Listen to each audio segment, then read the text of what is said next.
ഇതുവരെ കറിയായില്ലേ? ഉരുളക്കിഴങ്ങ് തൊലിച്ചോണ്ടിരിക്കുന്നേ ഉള്ളോ? 15 മിനിറ്റ് കൂടി മതി. വിജയേട്ടന് വല്ലതും കഴിച്ചിട്ട് പോകേണ്ടതാ. എവിടെ? ഓഫീസിൽ പോകുന്നില്ലല്ലോ. വിജയേട്ടന് എവിടെയൊക്കെ പോണെന്ന് നീയാണോ തീരുമാനിക്കുന്നത്?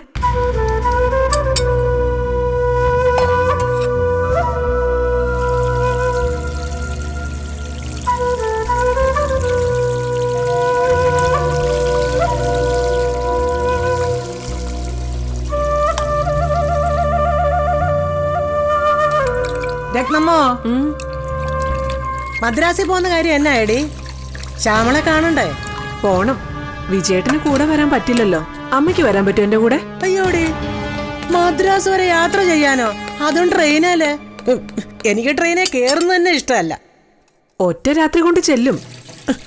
എനിക്കതിൻ്റെ കിടുകിടുപ്പ് കേൾക്കുന്നതേ പേടിയാ. ഞാൻ ശ്യാമളയുടെ അരികെ ഒരിക്കൽ പോയതാ. നമ്മൾ ഉറങ്ങി വരുമ്പോഴായിരിക്കും ആ കുന്ത്രാണ്ട ഏതെങ്കിലും പാലത്തെ ചെന്ന് കയറുന്നത്. അതെവിടെയൊക്കെയോ പാളം തെറ്റി മറിഞ്ഞു മറിഞ്ഞു പോവാന്ന് തോന്നും. എന്നും പത്രം എടുത്തു നോക്കിയാ ട്രെയിൻ പാളം തെറ്റിയ വാർത്തയല്ലേ ഉള്ളൂ. അപ്പോ അമ്മയ്ക്ക് വരാൻ പറ്റില്ല. നിനക്കിപ്പോ ഒരു കൂട്ടിന് പിള്ളേരെ ആരെങ്കിലും കൂട്ടിക്കൊണ്ട് പോയാ പോരെ? ആരെ കൊണ്ടുപോകും? അപ്പുണ്ണി കൊച്ചല്ലേ. സൂര്യമോളാണെങ്കി ഞാൻ കയ്യെ പിടിച്ചു കൊണ്ടു നടക്കണം. ഇല്ലെങ്കി നോക്കി നിൽക്കുമ്പോ കാണാതാവും. വല്ലയിടത്തും ഒക്കെ കണ്ണും മിഴിച്ചു നോക്കി നിന്ന് കളയുമ്മേ. കൂടെയുള്ളത് ആരാ, എവിടെയാ എന്നൊന്നും ഒരു നോട്ടവും ഇല്ല. എന്നാ ജാനിയെ വിളിച്ചോട്ട് പോടി. അവക്ക് പഠിത്തവും സ്കൂളും ഒന്നും ഇല്ലല്ലോ. ഇവളെയും കൊണ്ട് എനിക്ക് 4 ആളിന്റെ മുമ്പിലോട്ട് ചെല്ലാൻ നാണക്കേടാ. അപ്പോഴാ അവളുടെ അമ്മേ അമ്മയെന്നുള്ള വിളി തുടരെ തുടരെ. അത് കേൾക്കുന്ന പരിചയമില്ലാത്തവരെന്തു വിചാരിക്കും ഇവളെന്റെ മോളാണെന്ന്? കൊറേ കാലം മോളാണെന്ന് പറഞ്ഞ് നടന്നതല്ലേ, വലിയ അഭിമാനത്തോടെ. അന്ന് നാണക്കേടൊന്നും ഇല്ലായിരുന്നല്ലോ. ഒരബദ്ധം ആർക്കും പറ്റോടി അസത്തെ. ഇനി ആ കാര്യം മിണ്ടരുത്, എനിക്ക് കലി കയറും.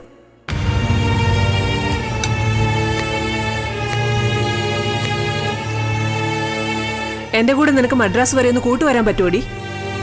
എന്നോട് ചോദിക്കണ്ട, അച്ഛനോട് ചോദിച്ചാ മതി. അതെന്താ? ഞാൻ പറഞ്ഞത് നിനക്ക് വരാൻ പറ്റില്ലേ? അച്ഛൻ പോയിക്കോളാൻ പറഞ്ഞാ ഞാൻ വരാം. വിജയേട്ടൻ പറഞ്ഞാലേ നീ വരൂ. അത്രേ ഉള്ളൂ. ഒന്നാമത് എനിക്ക് അച്ഛനെ മാത്രമേ വിശ്വാസമുള്ളൂ. പിന്നെ അച്ഛനാണല്ലോ കുടുംബനാഥൻ. അച്ഛന്റെ അനുവാദം ഇല്ലാതെ ആര് വിളിച്ചാലും ഞാൻ എങ്ങോട്ടും പോവില്ല.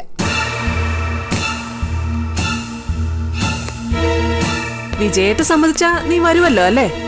വരും, ഒരു സംശയം വേണ്ട.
രത്നമ്മേ, വിജയേട്ടൻ എവിടെയാ?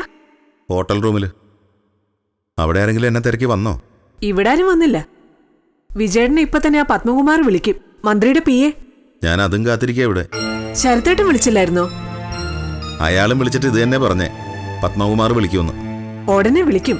വിജയേട്ടൻ ഫോൺ എടുക്കണേ. ശരി. വിജയേട്ടൻ ടെൻഷൻ അടിക്കണ്ട. പത്മകുമാർ ഒരു കാര്യമായിട്ടാ അത് ശരിയാക്കി തന്നോളൂന്നാ ശ്യാമളേച്ചി പറഞ്ഞത്. ഓ ശരി, നീ വെച്ചോ. പത്മകുമാർ വിളിച്ചു കഴിയുമ്പോ എന്നെ ഒന്ന് വിളിക്കണേ. വെച്ചോ.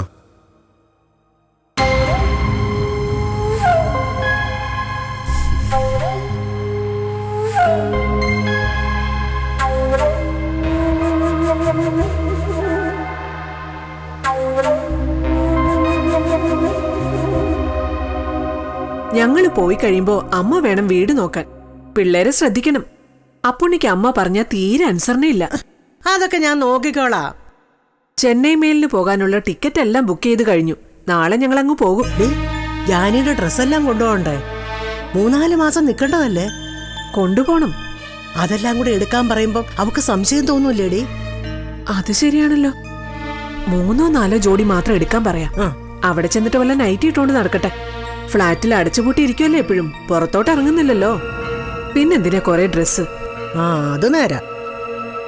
ദേ അവള് വരുന്നുണ്ട്.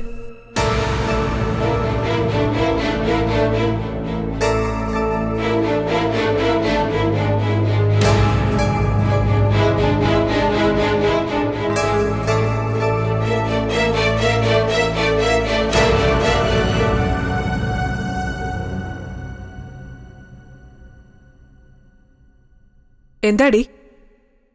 ഞാനൊന്ന് ഫോൺ വിളിച്ചോട്ടെ? ഫോൺ വിളിക്കാനോ? ആരെ? സരികയെ വിളിക്കാനാ. എന്താ ഇത്ര അത്യാവശ്യം? എനിക്കൊരു കാര്യം പറയാനുണ്ടായിരുന്നു. എന്ത് കാര്യം നിനക്ക് അവളോട് പറയാനുള്ളത്? സിവിൽ സർവീസിന്റെ കോച്ചിങ് സെന്റർ എവിടെയാന്ന് ചോദിക്കാൻ വേണ്ടിട്ടാ. ഈ വർഷം എനിക്കിന് ഒരിടത്തും അഡ്മിഷൻ കിട്ടില്ലല്ലോ. സമയം കഴിഞ്ഞു പോയില്ലേ? കോച്ചിങ് സെന്ററിൽ പോയാ 1 വർഷം വെറുതെ പാഴാക്കി കളയണ്ടല്ലോ. നീ IAS എഴുതാൻ പോവാണോടി? എനിക്കൊന്ന് ട്രൈ ചെയ്ത കൊള്ളാവുന്നുണ്ട്. അമ്മേ ദേ കേട്ടില്ലേ? ഇവൾ IAS കാരിയാൻ പോവാണത്രേ. ഡിഗ്രി പാസ്സായിട്ടില്ല, എന്നിട്ട് IAS. ഡിഗ്രിക്ക് അടുത്ത വർഷം മുതൽ പഠിക്കാലോ. അതിനിടയ്ക്ക് സിവിൽ സർവീസിന്റെ കോച്ചിങ്ങും ഒപ്പം കൊണ്ടുപോവാം. അടുത്ത വർഷം നീ എങ്ങനെ പഠിക്കോടി ഡിഗ്രിക്ക്? സരികയുടെ വീട്ടുകാർ എന്നെ പഠിപ്പിക്കാന്ന് സമ്മതിച്ചിട്ടുണ്ടല്ലോ. അത് കല്യാണം നടന്നെങ്കിലല്ലേ? കല്യാണം നടത്താന്ന് എല്ലാരും സമ്മതിച്ചതാണല്ലോ, പിന്നെന്താ? നടന്നില്ലല്ലോ, നടക്കട്ടെ. ഇരിക്കുന്നതിന് മുമ്പ് കാല് നീട്ടില്ല പെണ്ണേ. ഊരേം കുത്തി താഴെ വീഴും. ഒരു IAS-കാരി. അതൊന്നും അല്ല അമ്മേ കാര്യം. ഇവള് അവളെ വിളിക്കും, അവള് അവന് കൊടുക്കും. എന്നിട്ട് 2 പേരും കൂടി കൊറേ സൊള്ളും. കൊച്ചു വർത്തമാനം നല്ല രസമല്ലേ? ഞാൻ കാശ് കൊടുത്ത് വാങ്ങിച്ചു വെച്ചിരിക്കുന്ന ഫോണിൽ അങ്ങനെ ഒരുത്തിനും സൊള്ളണ്ട. അമ്മയ്ക്ക് എപ്പോഴും ആ വിചാരം മാത്രമേ ഉള്ളോ? എനിക്കല്ല, നിനക്ക്. അതുകൊണ്ടാണല്ലോ നീ ഇപ്പൊ ഫോൺ വിളിച്ചോട്ടെ എന്ന് ചോദിച്ചോണ്ട് വന്നത്. കല്യാണം നടക്കോ ഇല്ലയോ എന്ന് പോലും തീർച്ചയില്ല. അതിനു മുമ്പ് നമുക്ക് കോച്ചിങ് സെന്റർ, ടിക്കറി, IAS. ആദ്യം നിലത്ത് നിൽക്കടി വേണേ. ഒരുപാടങ്ങ് നെകളിക്കല്ലേ. ഞാനൊന്ന് ഫോൺ ചെയ്തോട്ടെന്നല്ലേ ചോദിച്ചുള്ളൂ. അതിനെന്തിനാ വേണ്ടാത്തൊക്കെ പറയുന്നേ? എനിക്ക് ഫോൺ ചെയ്യണ്ട, കാര്യം കഴിഞ്ഞല്ലോ.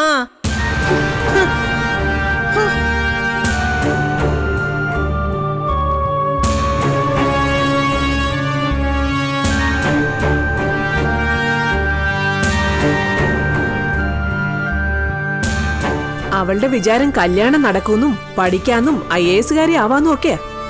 ഞാൻ ജീവനോട് ഇരിപ്പുണ്ടെങ്കിൽ അത് നടക്കില്ല. നടത്തിക്കരുതടി. ഇതൊരു വാശിയായിട്ട് വെച്ചോ. അവളെ അങ്ങനെ സൂഹിക്കാൻ വിടരുത്. ആഹാ, പെണ്ണിന്റെ ഒരു അഹങ്കാരം.